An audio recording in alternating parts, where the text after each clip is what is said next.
पैगाम दे रहा था, दुनिया वालों को याद रखना, अगर जान देनी पड़े तो दे देना, मगर मुस्तफा का दिया हुआ ईमान न देना।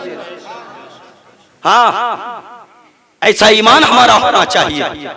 हजरत बिलाल के ईमान के बारे में जब पता चला, उमैया बौखला गया, इतना बौखला गया, कल लेके आओ बिलाल को। लाया गया हजरत बिलाल को, कोड़ों की बरसात की, पुष्ट पे कोड़ों की बरसात की। आज हमें कोई मार दे, उसके पूरे खानदान को मारने के लिए पहुंच जाएंगे। हाँ, यकीन जाने हम अपने नफ्स के लिए कुछ भी करने के लिए तैयार हो जाते हैं, लेकिन कौम के शहजादों, जब तुम मुस्तफा करीम की गुलामी का पट्टा सही माना में अपने गले में डालोगे, तुम्हारी जिंदगी में इनकलाब आएगा, लाजमी आएगा। हमारे असलाफ ने यही तरीका कार हमें और आपको दिया। बिलाल, नबी का कलमा पढ़ना छोड़ो, वरना तुम्हारी तकलीफ में और इजाफा किया जाएगा। कहा नहीं छोड़ेंगे, कहा छोड़ो, कहा नहीं छोड़ेंगे, कहा अगर नहीं छोड़ा तो फिर तुम्हारे गले में रस्सी डालने के बाद तुम्हें बाजारों में घसीटा जाएगा। कहा तैयार है बिलाल, कहा तुम पे इतना जुल्म सितम किया जाएगा, तुम बर्दाश्त नहीं कर पाओगे। हजरत बिलाल ने यही जवाब दिया था, जो जान मांगोगे जान देंगे, जो माल मांगोगे माल देंगे, ये हमसे हरगिज कभी ना होगा, नबी का जाहो जलाल देंगे। हाँ, ये हमसे हरगिज कभी ना होगा, नबी का जाहो जलाल देंगे। फिर आ गया वो वक्त, बिलाल के गले में रस्सी डालने के बाद बाजारों में घुमाया, और जब लेके पहुंचे ना चौराहे पे, अबू बकर सिद्दीक गुजर के जा रहे थे, उनकी नजर पड़ गई, और जब नजर पड़ी ना, दौड़ करके आए मुस्तफा करीम की बारगाह में, अर्ज करने लगे, या रसूल अल्लाह, वो आपका जो बिलाल है ना, जो आपका कलमा पढ़ करके मुसलमान हो गया है, या रसूल अल्लाह, उसका मालिक उसको बहुत ज्यादा मार रहा है, या रसूल अल्लाह, उसका मालिक जिसका नाम उमैया इब्ने खल्फ है, परवरदिगार आलम की बारगाह में आप दुआ फरमाए कि अल्लाह उसकी हिफाजत फरमाए। अल्लाहू अकबर। हजरत बिलाल की जब ये आकर के बारगाह मुस्तफा में गुफ्तगू शुनीद हुई, अबू बकर सिद्दीक की जबान के तौर पे, या रसूल अल्लाह, बिलाल पे कोड़ों की बरसात की जा रही है, बिलाल को मैदान में मारा जा रहा है, या रसूल अल्लाह बचाएं बचाएं। पैगंबर इस्लाम सल्लल्लाहु अलैहि वसल्लम ने अपने हाथों को बारगाह खुदा की जानिब दराज किया, अर्ज किया, परवरदिगार आलम, कोई ऐसा बंदा अता फरमा दे जो मेरे बिलाल को जाकर के खरीद ले। क्या कहा? मेरे बिलाल को जाकर के खरीद ले। इतना पैगंबर इस्लाम की जबान से निकलना था, अबू बकर चलने लगे। मेरे नबी ने फरमाया, अबू बकर तुम कहां चले? अर्ज किया, या रसूल अल्लाह, इसी चीज का तो इंतजार कर रहा था कि कब आप फरमाएं कि कोई खरीदे और अबू बकर जाके खरीद ले।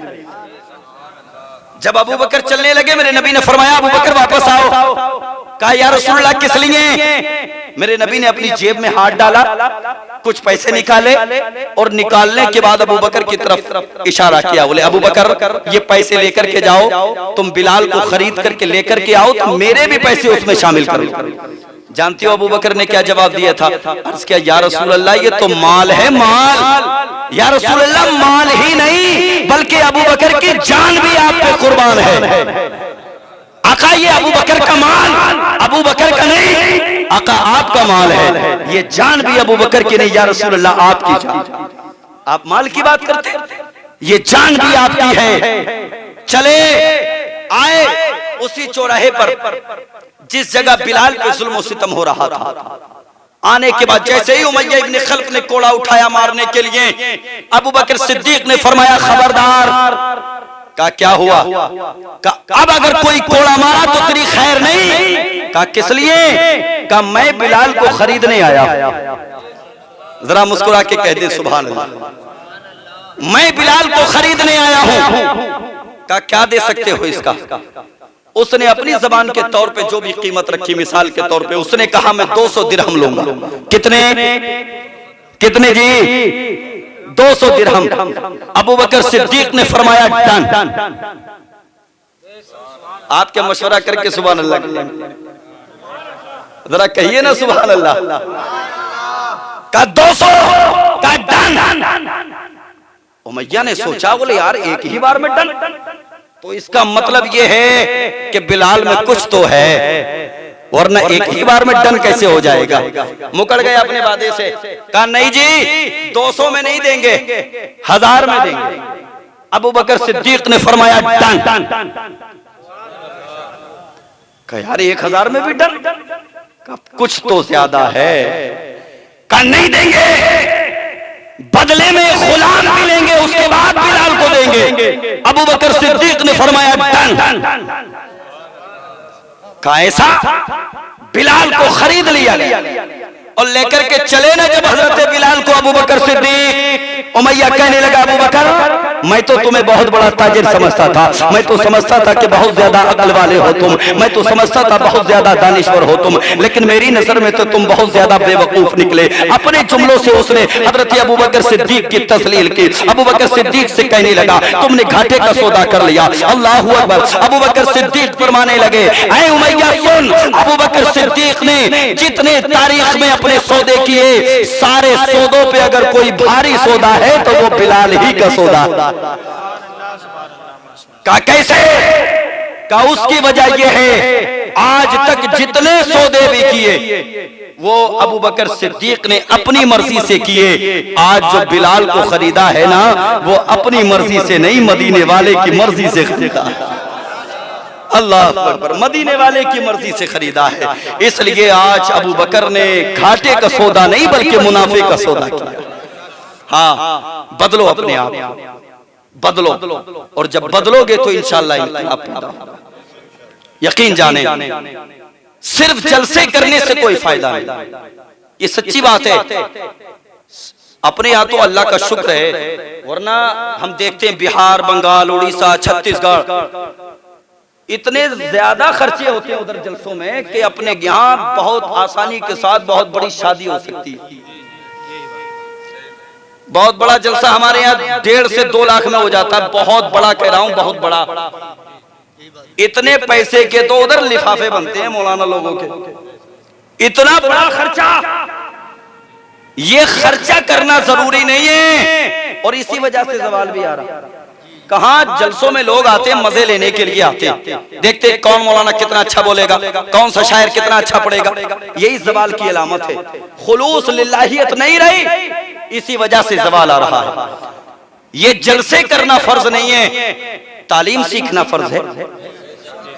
और हालात क्या है हमारे यहाँ तालीम के, बताने की जरूरत भी नहीं। हमारी कौम का जवान रात को 12 बजे के बाद सोता है और 8 बजे तक औंधा पड़ा ही रहता है।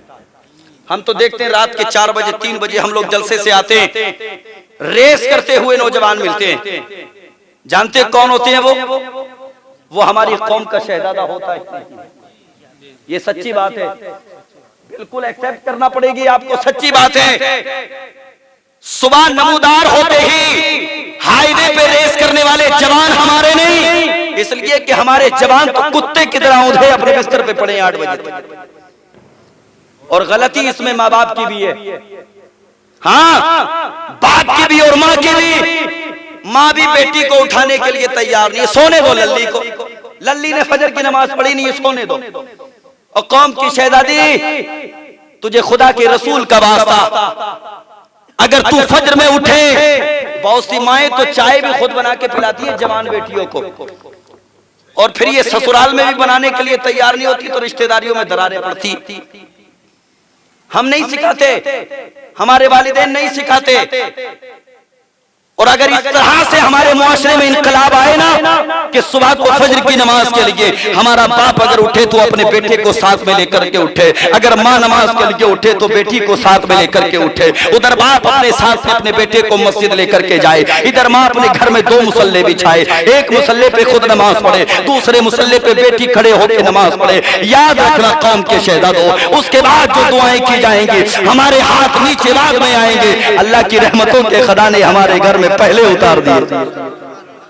इनकलाब ऐसे आएगा। अल्लाह हम सबों को अमल खैर की तौफीक अता फरमाए, हमारे घरों के माहौल को साजगार करने की तौफीक अता फरमाए। कौम के जवानों, अपने आप को मजबूत करो तालीमी मैदान में। और मैं हाफिज तालिब साहब के सारे भाइयों को मुबारकबाद पेश करता हूँ। अल्हम्दुलिल्लाह, ये हैं तो सब पतले दुबले मगर तालीमी मैदान में बहुत मजबूत हैं। अल्लाह इनके मंसूबों में कामयाबी अता फरमाए। और एक वक्त आएगा, आप खास करके आप दुआएं किया करें, माँ बाप दोनों मिलकर के आप दुआएं किया करें, आपके बेटे इंशाअल्लाह आपके आने वाले वक्त में नाम रोशन करते हुए नजर आएंगे। इंशाअल्लाह कलमा तैयबा पढ़ लें, ला इलाहा इल्लल्लाहु मुहम्मदुर रसूलुल्लाह व मा अलैना इल्लल बलाग। अस्सलामु अलैकुम व रहमतुल्लाह।